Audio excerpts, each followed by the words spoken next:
কি অবস্থা দেশের ছাত্রলীগ যুবলীগ এইভাবে এইভাবে এত নিয়ন্ত্রণহীন হলে কিভাবে ছাত্রলীগ যুবলীগ আগামী দিনে আপনার দলের বা আপনার দলের বড় বড় পদে আসবে, দায়িত্ব পাবে, এদের দিয়ে কোনো ভালো কাজ তো আপনারা পাবেন না, বরং দেশের আরো ক্ষতি হবে, দলের আরো ক্ষতি হবে, দলের ইমেজ নষ্ট হবে।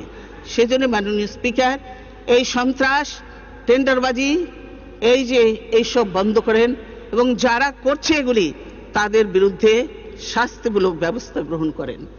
মাননীয় স্পিকার, আজকে বলতে দুঃখ হয় যে এখানে দেশে আইন, আজকে আইন আমরা সকলেই বলি যে আইন সকলের জন্য সমান, কিন্তু সেটা কতটুকু সত্য মাননীয় স্পিকার?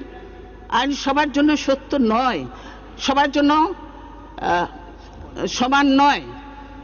কারণ যে সরকারি দলের জন্য একরকম আইন, বিরোধী দল বা অন্যান্য জনগণের জন্য আরেক রকম আইন।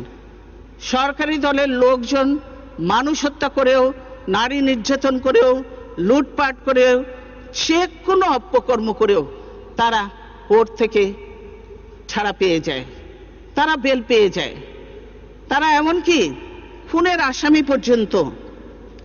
আসামি পর্যন্ত তারা মুক্তি পেয়ে যায়। অথচ বিএনপি, আমরা পলিটিক্স করি, বিএনপির লোকজনকে কারাগারে নেওয়া হয়, তাদেরকে বেল দেওয়া হয় না। এটা কেমন আইন মাননীয় স্পিকার?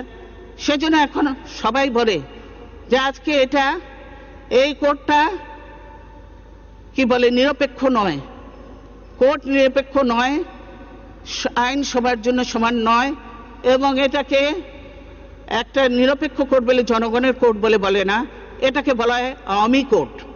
এই যদি অবস্থা হয় কোর্টের, এবং জজ সাহেবরা যদি কোর্টের মধ্যে দেখে করেন যে বিএনপির হলে এক রকমের বিচার দেওয়া হবে, আওয়ামী লীগের হলে আরেক রকমের হবে, এবং যেসব লোককে জজ বানানো হয়েছে এটাও তো অত্যন্ত দুঃখজনক। দলের খারাপ লোক হলেও তাকে পদ দিতে হবে, এটা তো ঠিক নয় মাননীয় স্পিকার। আমরা তো সবকিছুর আগে ব্যক্তির চেয়ে দল বড়, দলের চেয়ে দেশ বড়, দেশের কথা চিন্তা করব।